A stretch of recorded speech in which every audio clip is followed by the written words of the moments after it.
not a good night for the president. Everything he touched was a loser. Trump hasn't been this embarrassed since he found out there was a Donald Trump Jr.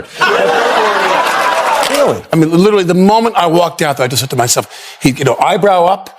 I tried to stick my face out, in my mouth out. I was in the makeup room. They're putting my wig on, and it was like a scene from like a mental hospital. I'm getting the wig on me, and I'm sitting there the whole time going, China, China. Brace yourself for full-blown chaos, because somehow Jimmy Kimmel and Alec Baldwin both ended up hurling comedic grenades at Trump, each in their own unpredictable way. It became the kind of double disaster Trump certainly didn't ask for, yet it arrived anyway like a package stamped return to sender. So what exactly went down, and why is everyone still laughing about it?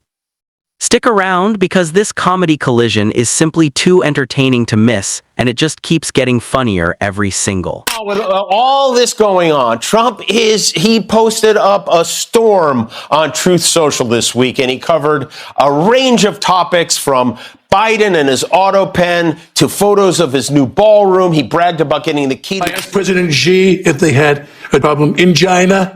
But he said, no, like does better with the voice, I think I must say. China, President. Go on. You know you want to. Suddenly he was tossing comedic fireworks into Trump's orbit, doing it as casually as someone flicking popcorn at a movie screen, amused by every reaction that followed in real time.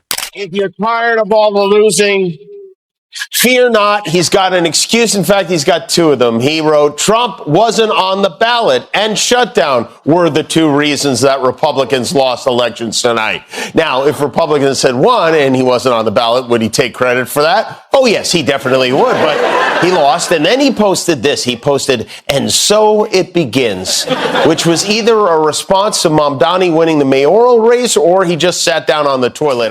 And it wasn't the polite kind either. It was the kind that makes the audience wonder whether they should laugh, gasp, or file an HR complaint. But that's the thing about Kimmel, he never tiptoes around chaos. He charges straight into the tornado like he's training for an Olympic sport no one asked for, but everyone watches anyway from the second he arrives. My wife will tell you, I never imitated him or had anything to do with it. Lauren called me and said, you want to do this? And I go, no, I don't want to be Trump on TV. And because any time you have any kind of mimicry, it's usually somebody that you appreciate. You have some appreciation. Right. So they said to me, Trump, and I didn't hate Trump. I just said, I don't want to do that. And Tina and Lauren kind of pushed me, and I do it. And you've seen SNL.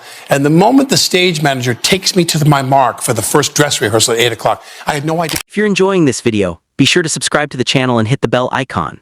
And just as the dust from Kimmel's chaos is still hanging in the air, Alec Baldwin jumps out of the metaphorical bushes like someone who's been waiting his entire life for this opportunity.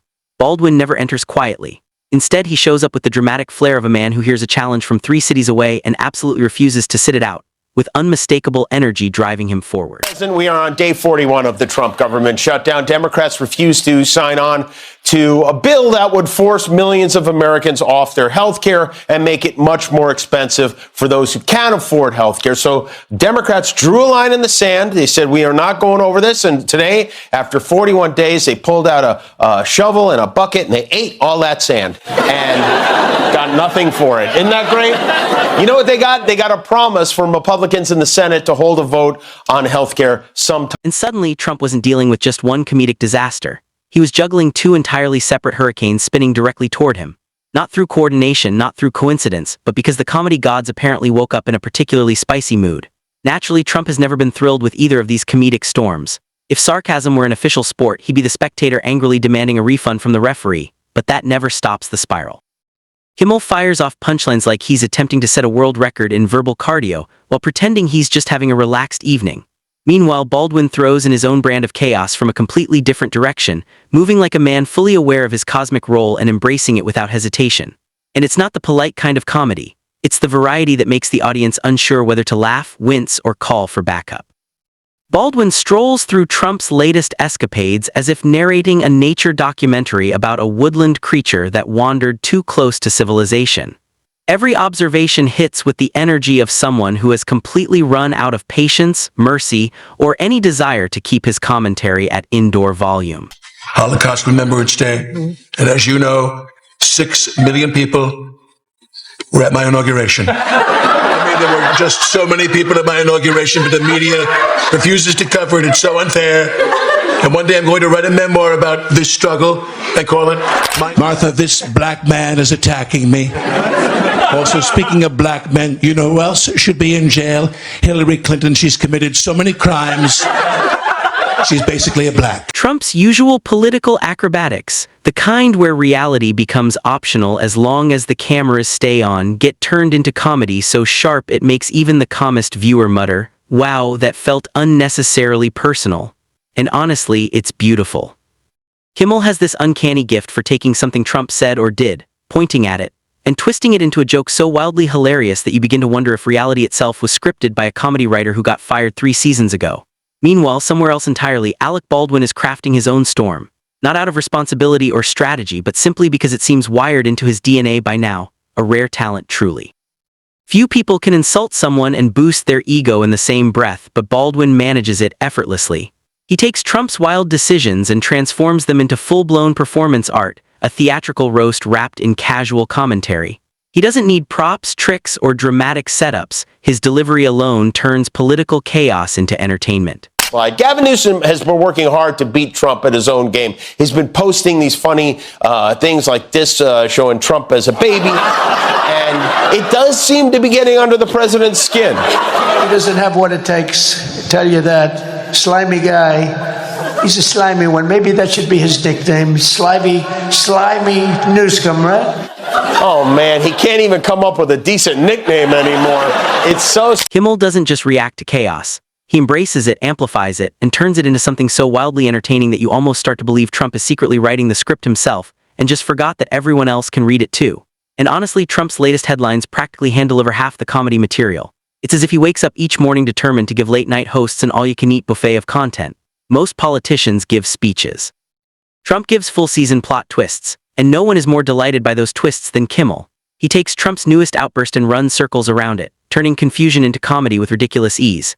When Trump denies saying something that's clearly on video, Kimmel pounces on the moment like a cat chasing a laser dot, expanding it into a breathless monologue where the audience is laughing too hard to keep up. Baldwin, meanwhile, brings a completely different flavor. He thrives on the theatrics. Every Trump moment, no matter how small, becomes a stage production in his hands. He doesn't just imitate Trump, he reconstructs him, building each mishap into a full dramatic performance that blends parody, storytelling, and pure spectacle. Hey, you playing Trump on Saturday Night Live, we've all loved it. It's fantastic. It is fantastic. And you won an Emmy, well-deserved Emmy for it. But in some article, I think it was with Vanity Fair, maybe you said like it's like agony. It's not like agony, it is agony. Yeah. But you do that, like everybody knows, my friends know, not everybody knows, that, he came to me, Lorne, to do the Trump thing, and we thought we're going to do it for 3 shows in the fall. Sure. There was no way he was going to. Trump says something completely off the wall, and Baldwin reacts as if he's a Shakespearean king who's just been informed that the peasants are revolting yet again. It's dramatic, chaotic, and unmistakably Baldwin. He has turned exaggerated exasperation into an art form, and honestly into a personal brand. Together, yet not intentionally together, Baldwin and Kimmel end up forming the perfect comedic yin and yang of Trump coverage. One delivers rapid-fire commentary, the other delivers theatrical meltdowns, and Trump never really stands a chance. Not that he ever did, but still. Then comes the next chain reaction. Kimmel releases another segment breaking down Trump's newest attempt at whatever it was he thought he was doing. At this point, half the audience can't even tell anymore. The line between strategy and pure improv has been erased so completely that even GPS couldn't find the plot. Meanwhile, Baldwin jumps in with the kind of dramatic critique that makes it sound like he watched Trump's latest appearance, paused midway, and declared, absolutely not. Then he launches into a full comedic protest, turning even a simple grocery list tone into something that feels like a national scandal. He raged about the price of beef. He plugged his son Eric's book. He bashed Nancy Pelosi. He complained about voter ID. And we learned he's trying to get the NFL to name a stadium after him. Trump reportedly wants the Washington Commanders to give him naming rights to their new stadium. Why would anyone ever want to name anything after Don? I mean, look at Don Jr. It's not exactly a winning strategy. But he's the big... Baldwin reenacts Trump's body language in the most exaggerated way imaginable, arms flailing, eyebrows bouncing, expressions shifting like someone juggling 10 emotions and successfully mastering none. It's as if he's trying to recreate a thunderstorm using nothing but facial muscles. But the real blow to Trump comes when both Kimmel and Baldwin strike within the same week. 2 completely different comedic worlds collide by accident. And suddenly Trump becomes the unwilling center of all gravitational force. Kimmel's jokes land like paper cuts, small, sharp, and relentless. Baldwin, on the other hand, feel like being smacked repeatedly with a velvet pillow, soft on impact but somehow still bruising. Every time Trump says something utterly off-brand for a typical politician, but perfectly on-brand for himself, Kimmel turns it into a layered punchline. He'll compare Trump's overly dramatic hand movements to a person signaling for help on a sinking ship, then smoothly transition into a joke about the way Trump pronounces certain words, as if the words themselves have personally insulted him. I've turned over all my businesses to my two sons, Beavis and Butthead. They're here today. Can we get a shot of them? Shot of them? Look at those two little Americans. Martha, she is trying to silence these women, but they need to be respected. They need their voices heard. What about all the women accusing you of sexual assault? They need to shut up. Every day I turn on the news and all of the newscasters are making me look so bad. And how are we doing that? By taking all of the things I say and all of the things I do and putting them on TV. Baldwin, watching from a distance, enjoys his own personal festival of mockery. He interprets Trump's reactions with the kind of melodramatic flair only he can deliver, refusing to process anything with even a hint of calm. Every Trump comment becomes a full dramatic monologue. Every minor gesture transforms into a scene straight out of a soap opera. Baldwin somehow turns political analysis into a stage performance, and the audience devours it like they've been waiting ages for this level of chaos.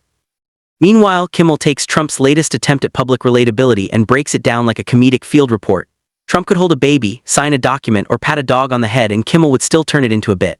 He narrates Trump's posture and expressions with the precision of someone studying wildlife. Trump raises an eyebrow. Kimmel interprets it as confusion, denial, or maybe the side effects of questionable lunch choices. Trump squints at a reporter. Kimmel imagines him trying to remember whether he left the oven on. Baldwin, on the other hand, is the human version of what if, and Trump is his favorite genre, unintentional comedy. The transitions between both comedians are flawless. As soon as Kimmel finishes dissecting Trump's latest press blunder, Baldwin swoops in with a wildly sarcastic reenactment of Trump retelling a story that may or may not have ever happened. And then Trump, who, one of the fun, underrated things about him is how little he knows about anything. Like, this is a guy who helped start the USFL. He owned a football team, and yet anyone who knows anything about football can immediately tell he knows nothing about football. How many touchdowns did you have back then? Oh, is 6, that right? 7? I'm not sure I had any. I would have liked him as a quarterback. You definitely would have had like 6, 7 touchdowns there. He puts it in your hands. Trump tries to project confidence, but Baldwin immediately transforms it into the image of a bewildered king issuing orders to invisible soldiers, and the audience collectively loses it.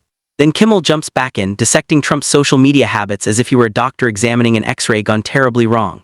He highlights how Trump will post at 3:00 a.m., then act as though it was a carefully calculated strategy. Kimmel treats each post like an ancient scroll discovered in a cave, mysterious, confusing, and perhaps cursed. Baldwin takes the same material and spins it into pure theatrical chaos. He imagines Trump typing with the intensity of someone battling both predictive text and an inflated ego simultaneously. He paces, delivers a few statements to assert control, and perhaps points at a member of the crowd with dramatic flair. Immediately, both comedians sense opportunity from miles away. Kimmel picks apart Trump's bravado with the meticulousness of someone inspecting furniture ordered online, while Baldwin magnifies the absurdity into full-blown performance art. Together, their comedic timing turns every Trump gesture into a layered, unforgettable punchline that leaves the audience laughing, bewildered, and fully entertained. We have got some of the biggest performers in the world lined up. Hold on to your tits and bits because we have got 3 doors down.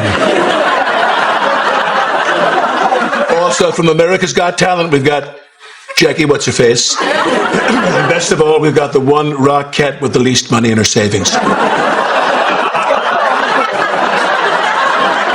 We've also got some huge A-list actors coming like Angelina Jolie, Ryan Gosling, and Jennifer Lawrence. They will all be at my inauguration, courtesy of Matt. Kimmel delivers a full segment dissecting Trump's attempts to reclaim dignity, transforming every gesture into a fresh layer of comedy. Meanwhile, Baldwin goes full dramatic mode, reenacting Trump's confident walk like a man strutting away from an argument he clearly didn't win. The exaggeration is so extreme that you almost wonder if Trump accidentally auditioned for a Broadway show without reading the script. With both comedic forces hitting him from opposite directions, Trump ends the week exactly where he always does, loud, defiant, and supplying even more material for anyone watching. Kimmel walks away with another batch of viral clips. Baldwin walks away with another week of unintentional comedic inspiration. Trump, of course, pretends none of it ever happened, but the public sees everything. They notice every awkward gesture, every failed attempt at seriousness, and every moment that turns into comedy gold. And they'll keep watching because every time Trump tries to make a point, Kimmel is ready to dissect it, turning even the smallest remark into a layered, hilarious breakdown that keeps the audience laughing and craving the next segment.